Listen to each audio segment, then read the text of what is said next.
let's take those 18 areas of supply chain and let's take, the 5 or 6 industries where supply chain is considered excellent, and let's throw them all at the beginning there. Let's shake it up and let's make all the phone calls that we can make and figure out which of those roles tend to be the more difficult roles to fill.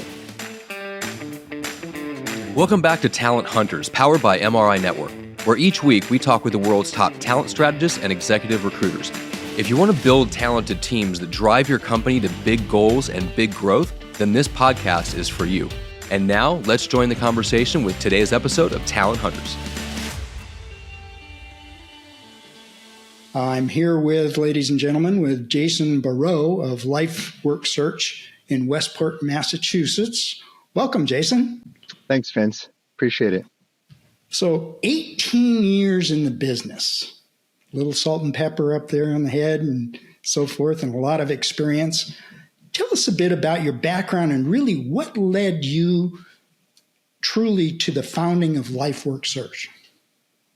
Well, my entry into the recruiting industry may be different from others within MRINetwork. I am what's known in our business as a second generation manager or owner at this point. So my background prior to coming into recruiting was about 12 years in industry, 5.5, 6 years with a company called Siemens, best known for, excellence in German manufacturing, although I was with a software consulting division of theirs, implementing enterprise software and selling those services. And then I spent another 5.5, 6 years with a company called AMR Research. People that are in the industry nowadays would know them as Gartner. Gartner had acquired them, and they were a company known for having providing research to companies looking to invest in supply chain software technologies and services. So always had an itch to do a little bit of my own thing.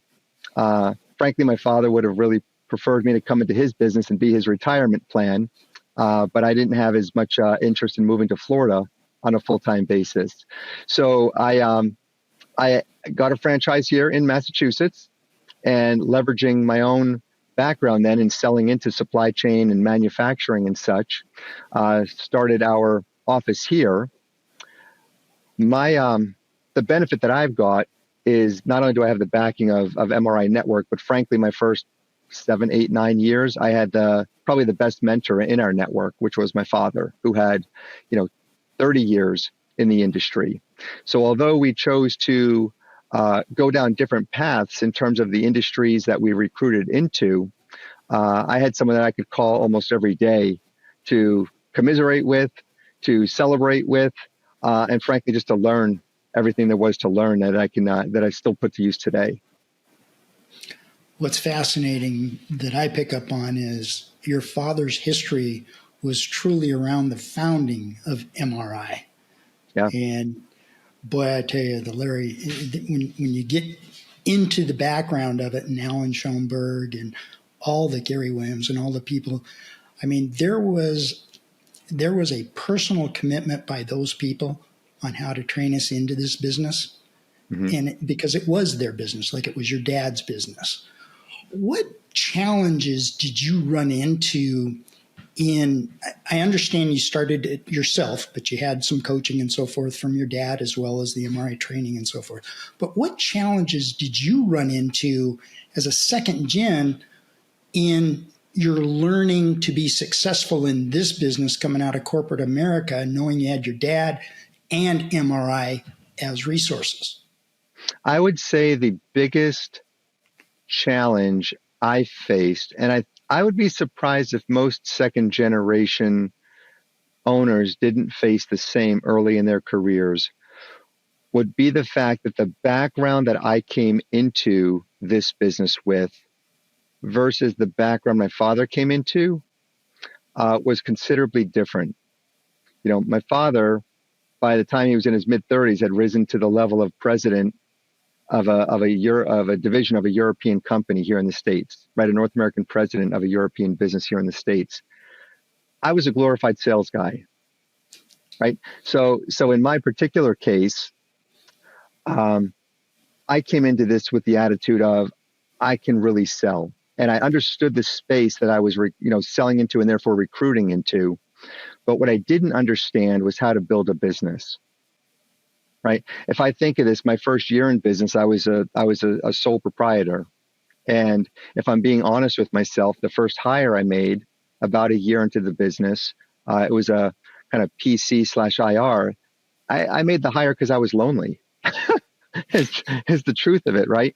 So the first, I decided to get into the business because my wife and I were going to have our first child and only child. And I grew up at the kitchen table in recruiting. Right? I didn't formally work in recruiting prior to starting the business, other than working one summer in my father's office. So when my wife and I were about to have our first child, I was on the road 3-4 days a week, different airport, different hotel every day, legitimately not remembering what city I was waking up in. And for me, I wanted the opportunity like my father provided to me, which was to have be that corny guy with the whistle around his neck, coaching or participating in whatever my child wanted to be involved in. So my wife and I looked at a couple of different opportunities, including we bought 70 vending machines, Vince, and we serviced vending machines and realized how uncomfortable it is to walk around with bags of cash. Very uncomfortable feeling. So we got rid of those quickly. And long story made short, although we evaluated a couple of different options, we found this to be the best way that we could find to stay in the business that I loved, which was selling into supply chain without having to get on a plane 5 days a week, right? I live in an area about an hour south of Boston. We're right on the coast. If you're in farming, fishing, or insurance, there's plenty of industry down here. If you're not in any of those, you've got to drive to Boston for work, which without traffic, if you want to leave at 5:30 in the morning, is an hour drive. Once you hit 5:30, it's a 2-hour drive. So this was my way to stay in the business I knew and loved without having to commute to Boston or travel, do the overnight travel and be involved in my son's life. So I came into this, quite frankly, as an alternative, thinking I was going to be a master salesperson and going to grow a business that way. So the biggest challenge has been learning how to convert that from not only being a good salesperson, a good recruiter, but how to be a good manager and mentor to others. So I've heard so many stories of people starting at the kitchen table. Mm-hmm. When did the transition click with you to move off the table and into an office? So ironically enough, I had built, we had a small addition built off the back of our house. It was a 350 square foot addition with the idea that when I was in town, I was working from home, but I wanted to be separated from the house. So although I will say I did have a minor separation of home and business, it was just very minor. But it was the 13 months in. So with my father's advice, I actually bought a building. So I bought a building 5 miles from our house. It's a small building, 2,000 square feet. We use about a third of it, 800 square feet of it. The rest we rent out. Right now, I've got someone doing eyelash threading downstairs that pays for our mortgage. But with all of that, it provided that separation. So we've got a small office here that fits about 6 people, at the peak. Although right now it's just me that still comes to the office because everybody's remote now. But it was, to answer your question, it was about a year when I formally got an office and grew up a little bit. Well, that makes the commitment official, is when mm-hmm. when you move out of the house area and into an office. Yeah. I understand you came out of the supply chain. Mm-hmm. Why did you want to stay in the recruiting world? Oh, it's such a cool industry. Before it became popular with COVID, the people that understood supply chain understood all of the moving parts that goes on with it. And the thing that there's multiple things I like about it, supply chain. Number one, it's very engineering oriented. I have an engineering degree. So it's very engineering oriented. There's always an interest in identifying new ways to make something more efficient, easier to do.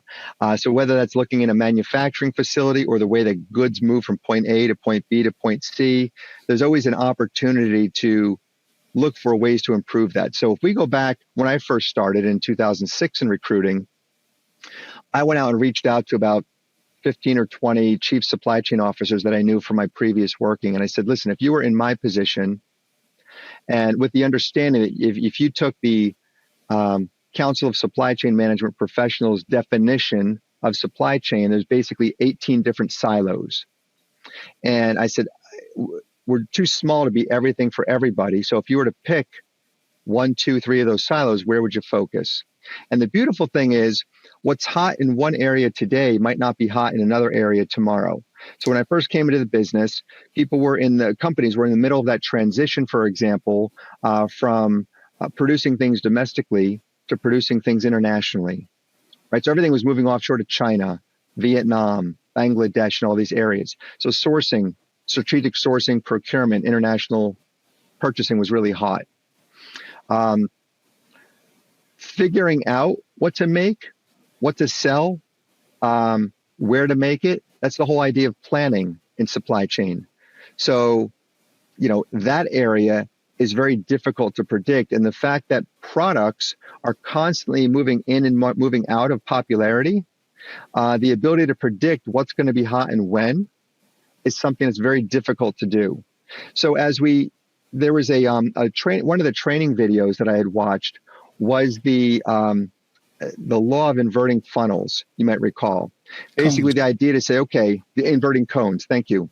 So basically, let's take those 18 areas of supply chain and let's take, the 5 or 6 industries where supply chain is considered excellent, and let's throw them all at the beginning there. Let's shake it up and let's make all the phone calls that we can make and figure out which of those roles tend to be the more difficult roles to fill.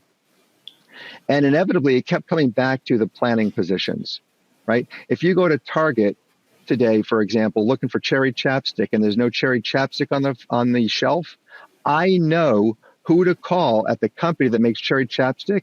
And literally, I got a job order once calling the guy and saying, hey, I heard you need a new demand planner. And he goes, no, you don't. No, we don't. Why would you think that? I said, well, the last 3 weeks I've been at my local Target. There's no cherry chapstick on the shelf for 3 weeks. Obviously, somebody doesn't know what the hell they're doing over there. And he starts laughing. He goes, actually, that's really funny. He goes, yeah, we are having an issue with that person. And we got the job and filled the role, right? I wish I had a million of those stories. I don't have that many. But the truth of the matter is, I work in an aspect of supply chain that is very touchable, because for me individually, it's supply chain planning within consumer goods. That's my individual focus. So I can go to Target, Walmart, I go online to Amazon, and the products that our folks are talking about putting into market 3, 6, 9, 12 months from now and setting up the supply chains to do that, then 6, 12 months later, you see it on the shelf. You're like, hey, that's cool. I knew about that a year ago. So all of those moving parts are really cool. And the nice thing is, Vince, is like, once you figure this out today, the world changes. So the supply chain's got to be revamped to keep up with that. So it's a market where, although economic conditions like right now can slow us down a little bit, but for the most part, all companies are trying to keep up with what's going on. And a lot of that is reliant on a solid supply chain behind the scenes. Must have been really difficult coming out of COVID. COVID was, in a weird sense, it was amazing for us.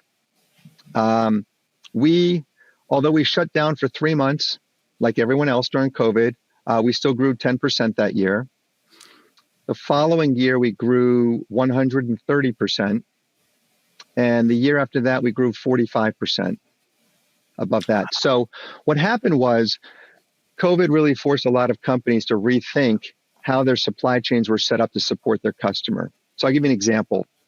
You and I were probably used to going into the grocery store, to our local Best Buy, to our local mall to go do our shopping, for example.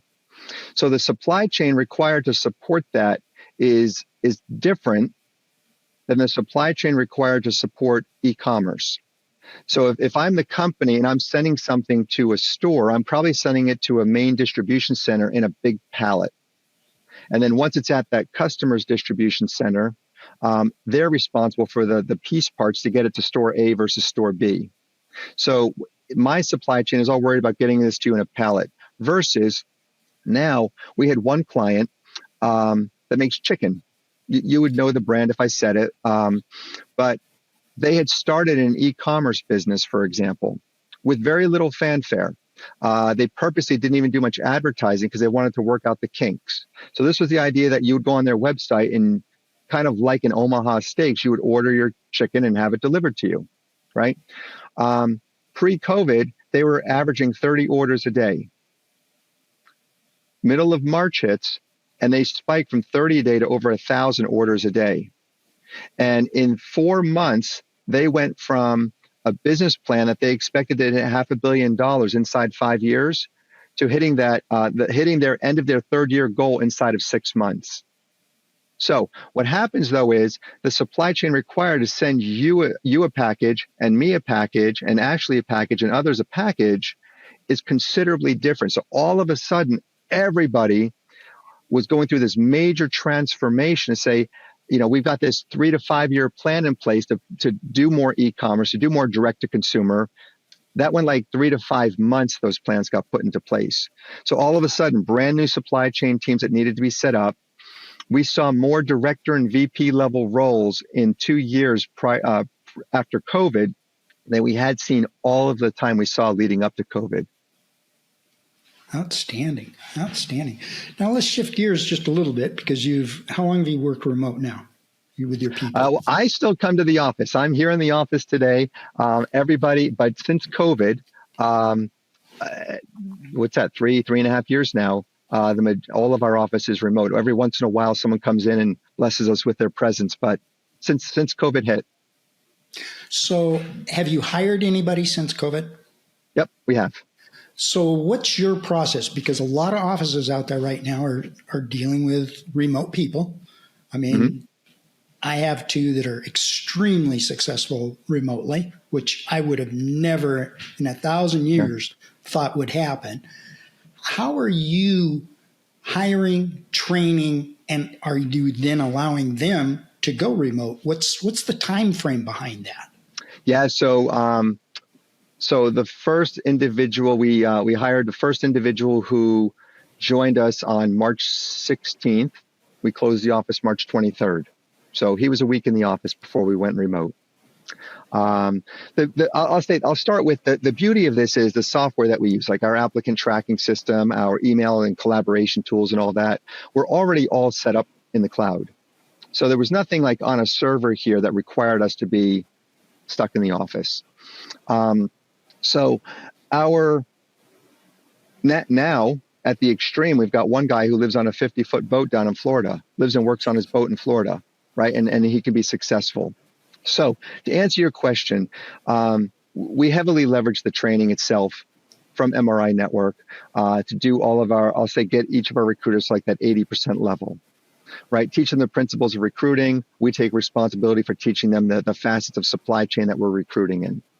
Historically, I've always hired with the understanding that I would bring somebody in who understood, like was sales oriented and I could teach them supply chain, or the hope that somebody was supply chain oriented and I could teach them sales and recruiting. Because in the end, we're still a sales business, right? We were never able in the past to successfully find people who understood supply chain and bring them into recruiting because they weren't comfortable with the variable income, nature of recruiting itself. Most people say I could be a great recruiter, and then you teach them how a typical salesperson earns their money, including when I was in sales prior to this, and they're like, "Oh no, I'm not that confident in my abilities." However, when COVID hit, we started to have conversations with people where they also were working from home, and some of those people, frankly, weren't happy. COVID. Supply chain is not the only business, but supply chain seemed to be a lot of the cases where literally I've got folks, hiring managers and candidates who worked alongside people that died during COVID. Not because they got COVID at home, Vince, because they got COVID at work. They could have been the person that got that COVID and died, right? And this really hit a lot of people hard. So we started to have conversations with some of these folks who said, I want something different. I want out altogether. And we started to ask people the question, hey, this may sound a little crazy, but would something in recruiting interest you? Like you come across with a great phone presence. You seem to have great energy. This is what my world looks like. Would you be interested in that discussion? So we haven't put a job posting out for an account executive in 3.5 years. But what we have done is made it clear to everybody in the office that we're always looking. And if you come across somebody that has a good phone presence, demonstrates good energy, and tells you that they're looking for something different, I want to know about it. And that's how we've gotten our last 2 hires. One of them is a gentleman who was a VP of supply chain, a little bit sick of the rat race, wanted the ability to not have to travel, be able to work from home, be able to be involved in his own kids' lives like mine. He, although technically started in February of 2022, so he wasn't eligible for the Rookie of the Year last year. But if anyone catches him this year, I'll be surprised, because he did about 480,000, I think, in billings in year 1. Wow. We've got another gentleman that started in January of this year. He was an associate director of demand planning, which is like that's the narrow niche that we specialize in most. He was an associate director of demand planning at a $40 billion company. Had gotten an entrepreneurial spirit of his own and trying to start up a FedEx ground business in his area down in Arkansas. Not only did he succeed in it, but he grew it. He doubled the size of it inside 2 years and sold it, and was looking for something entrepreneurial that would keep him in supply chain. So the beauty of that has been that these are individuals that have that entrepreneurial spirit. They understand the space that we're recruiting in, and with our help of getting them the introductions to the right people, they can get on the phone with an executive on day 1 and have a business discussion immediately. So their ramp up has been so much faster. So you touched about your commitment to training. Mm-hmm. In a capsulated view, describe, you brought on some people, very successful. Where is your commitment to training as far as, is it MRI training? Is it Bob Marshall's inverted cones? Mm-hmm. Yep. Where is your commitment to training? It's inconsistent is what it is, right? To be frank. So first and foremost, we leverage anything and everything we can from MRINetwork first. We're already paying for it, right? Is the truth of it. So we up front, it's all of the core training. We do as much of the, I'll say, the weekly morning meeting series that are relevant. Sometimes there's stuff that's different, but for the most part, there's always nuggets you can get from all of those. There's the evolution brand marketing training, teaching everyone how to really self-brand on things like LinkedIn and elsewhere. So we're leveraging all of that first and foremost. Once in a while, we do training, I'll say industry-related training, right? So something that's going on in the industry, we'll all participate in it. There's a game called the beer game that's pretty well known. It was developed at MIT that teaches the distribution of beer through. So it's a fun game through beer and all that. Like, we've hosted an online course in that for the entire team at one point. Every Thursday we have an article meeting where it's a rotating 4 people every Thursday are required to bring an article that they send out to the team ahead of time. The article has got to be specific to the dig that they're recruiting in. Everyone's supposed to read the article ahead of time, and in 5 minutes or less, the AE or PC or IR is supposed to summarize what the article is and why it's important to what they're doing, to try to educate everybody on just what's happening in the industry and forcing everybody to stay fresh. The reason that I say it's an imperfect approach to training, though, is because everyone's at a different level of maturity. So, we've got folks in here who have 25 years of experience, if not more, sitting on the phone. So what I have found is if we're trying to generalize this training for everybody every single time, I completely lose some people and I completely encapsulate others. So I've found that the approach to training, other than like the weekly meetings and the initial core, tends to be a little bit more individualized. So working with my franchise resource manager to identify, hey, what are the strengths and weaknesses of this person? What can I expose them to? So on and so forth. Your energy is off the wall. I love listening to you. You can feel your commitment. You can feel your dedication, not only to your industry, but to your team. What's something that you do that not business related that you're passionate about? After family, my drug of choice is cycling. I'm a hardcore cyclist. I love cycling, road riding, mountain biking. That's my outlet. If I have an issue I need to work through, if I have a really bad day, an hour on the bike brings me right back to center. My oldest son is a cycler, Mm-hmm. and it's a money pit. It is. It is. It can be a trap for sure. There's always something new. There's always a new something out there to gain that little bit of edge for sure. Right on. Do you see a third generation coming into the business?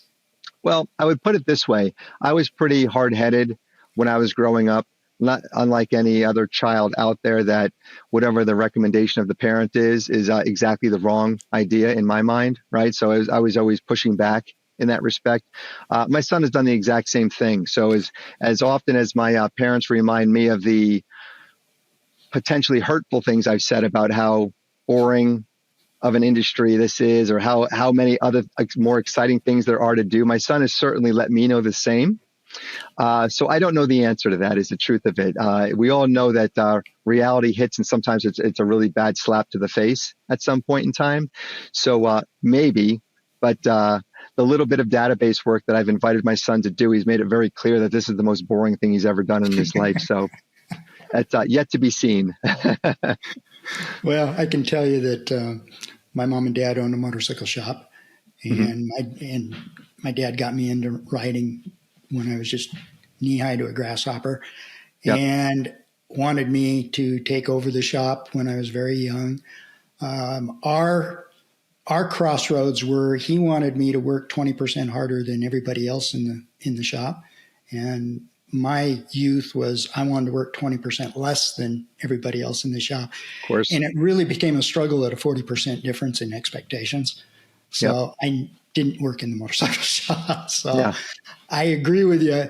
As we grow up, the one thing that my dad taught me was sales, i.e. where you came from. And boy, if you can sell, you can succeed at anything in this world. You really can. Yeah. And I applaud you, Jason. What's one thing?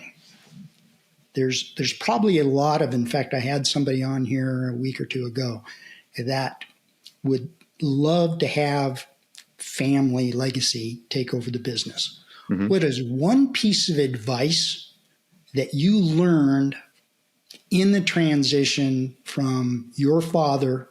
What's a piece of advice you could give somebody that is a second gen person coming into this business that would help them focus on the right part of the business? Yeah. So a couple of things that would stand out to me. And I would say this doesn't just come from my father, but also just as we've grown as a business. And that would be the first thing would be, there's more than one way to do this business, right? So my father and I are very similar in a lot of ways, right? Work ethic off the charts, energy off the charts, and so forth in the business itself. Our approach to the business, our approach to managing others is considerably different. And originally, I felt pretty guilty about that coming in, like, oh my God, either I'm doing it really wrong, and so forth, and almost afraid to talk about it with him.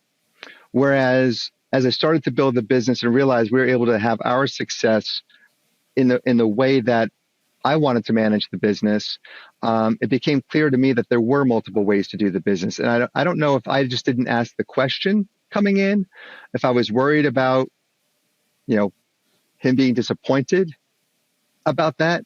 But for me, I'll say a lot more opportunity opened up when I realized that my way of wanting to run the business was also a way to be successful. And I think remote work is another example of that, right? How many of us were so resistant to an opportunity of another way this business could work? So I would say that would be the biggest thing. Embrace the legacy, embrace what's working, but don't be afraid to, steer in a slightly different direction at the same time. Great advice. It really is great advice. I mean, you wear your heart on your sleeve in regards to this business. I mean, I can see your passion. I feel it. I really do. I would love to understand. I would love to know your best Alan Schoenberg story?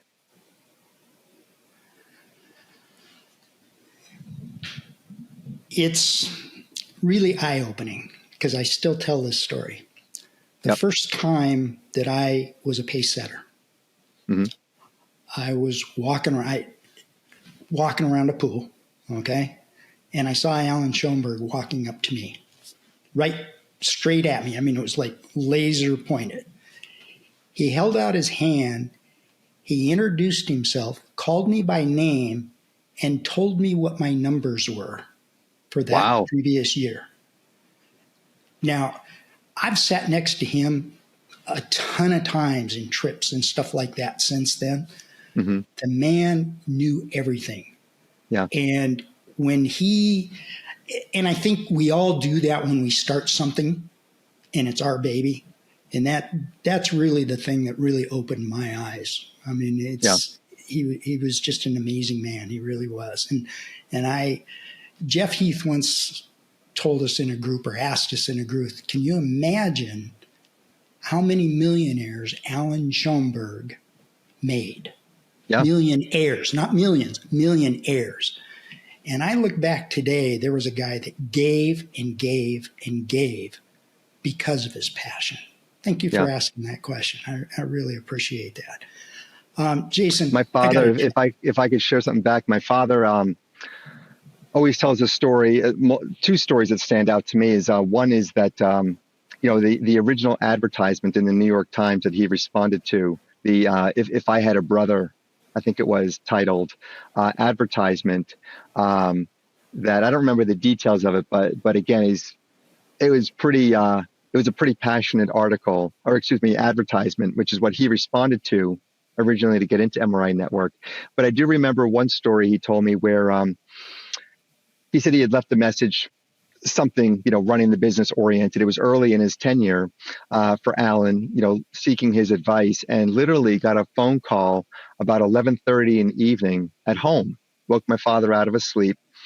And, my father's, hello. And he's like, Larry, it's Alan. And he's like, Alan, it's 11:30 at night. Everything all right? He goes, yeah. He goes, I haven't left the office yet. I got a message here from you. And I told you I would never leave the office until I return all of my phone calls to my franchisees. He goes, what do you need? Wow. And, he had that ability, right, to make everyone think that they were the only person that was that special. And Alan came to my wedding, and he, my father thought of him as his second father. There's no close second to that. Like, he thought of Alan as his second father. Wow. What a great story. Yeah. A lot of great memories there. And thank you for sharing that. It really is. Well, Jason, thank you for opening your heart up today.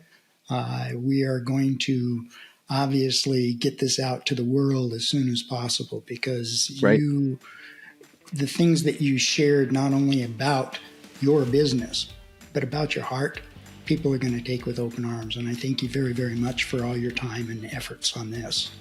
This is great. Thanks for the invitation.